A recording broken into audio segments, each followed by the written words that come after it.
最大嘅問題就係、你話俾我哋聽，呢度唔適合居住，唔適合原址重建。咁我哋大家如果要諗下一步嘅話，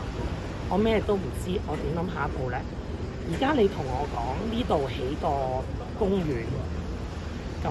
其實我哋都有諗過，咁不如你起個足球場啦。而家每一日我哋聽聽證會，其實就係踢緊波啫嘛。唔同嘅機構、唔同嘅部門，無論公營私營，其實大家都喺度講緊自己，為緊自己去説話，講緊自己嘅故事啫嘛。一個月前問嘅問題，譬如好簡單，大廈嘅 master policy 或者我哋屋苑嘅保險各樣，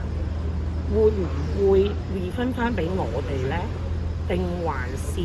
我哋而家賣咗業權，就等於我哋同雲福苑已經斷絕關係呢？呢啲其實我有問過解說隊嘅，我亦都有問過解說隊係，假設你要我揀一個長遠啲嘅方案，如果我而家住緊嘅過渡性房屋，你會收翻嘅話，你係咪會繼續幫我哋揾另一個過渡性房屋，直至我哋等到你政府嘅方案呢？